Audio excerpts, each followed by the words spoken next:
Judges chapter 19.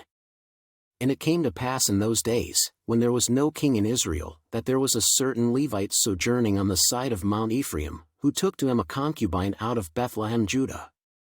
And his concubine played the whore against him, and went away from him unto her father's house to Bethlehem Judah, and was there 4 whole months.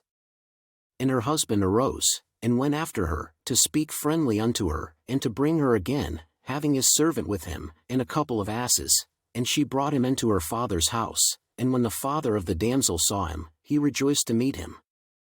And his father-in-law, the damsel's father, retained him, and he abode with him 3 days, so they did eat and drink, and lodged there. And it came to pass on the 4th day, when they arose early in the morning, that he rose up to depart, and the damsel's father said unto his son-in-law, Comfort thine heart with a morsel of bread, and afterward go your way. And they sat down, and did eat and drink both of them together, for the damsel's father had said unto the man, Be content, I pray thee, and tarry all night, and let thine heart be merry. And when the man rose up to depart, his father-in-law urged him, therefore he lodged there again.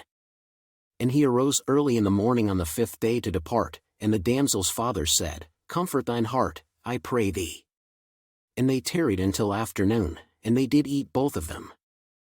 And when the man rose up to depart, he, and his concubine, and his servant, his father-in-law, the damsel's father, said unto him, Behold, now the day draweth toward evening, I pray you tarry all night, behold, the day groweth to an end, lodge here, that thine heart may be merry, and tomorrow get you early on your way, that thou mayest go home. But the man would not tarry that night, but he rose up and departed, and came over against Jebus, which is Jerusalem, and there were with him 2 asses saddled, his concubine also was with him. And when they were by Jebus, the day was far spent, and the servant said unto his master, Come, I pray thee, and let us turn in into this city of the Jebusites, and lodge in it. And his master said unto him, We will not turn aside hither into the city of a stranger, that is not of the children of Israel, we will pass over to Gibeah. And he said unto his servant, Come, and let us draw near to one of these places to lodge all night, in Gibeah, or in Ramah. And they passed on and went their way, and the sun went down upon them when they were by Gibeah, which belongeth to Benjamin. And they turned aside thither, to go in and to lodge in Gibeah, and when he went in, he sat him down in a street of the city, for there was no man that took them into his house to lodging. And, behold, there came an old man from his work out of the field at even, which was also of Mount Ephraim, and he sojourned in Gibeah, but the men of the place were Benjamites. And when he had lifted up his eyes, he saw a wayfaring man in the street of the city, and the old man said, Whither goest thou? And whence comest thou? And he said unto him, We are passing from Bethlehem Judah toward the side of Mount Ephraim, from thence am I, and I went to Bethlehem Judah, but I am now going to the house of the Lord, and there is no man that receiveth me to house.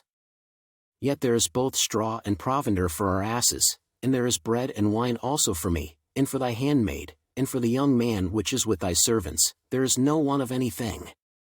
And the old man said, Peace be with thee, howsoever let all thy wants lie upon me, only lodge not in the street.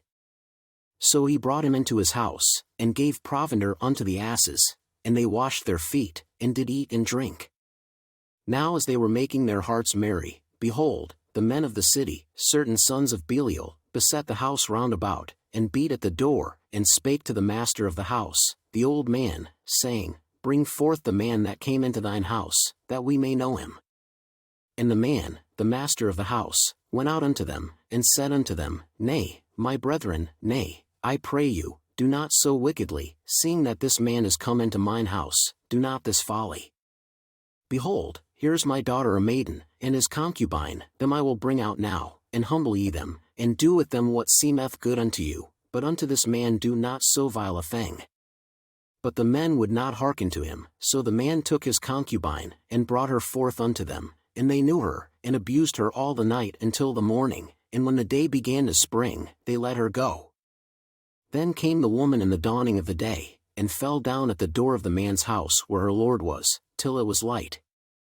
And her lord rose up in the morning, and opened the doors of the house, and went out to go his way, and, behold, the woman his concubine was fallen down at the door of the house, and her hands were upon the threshold.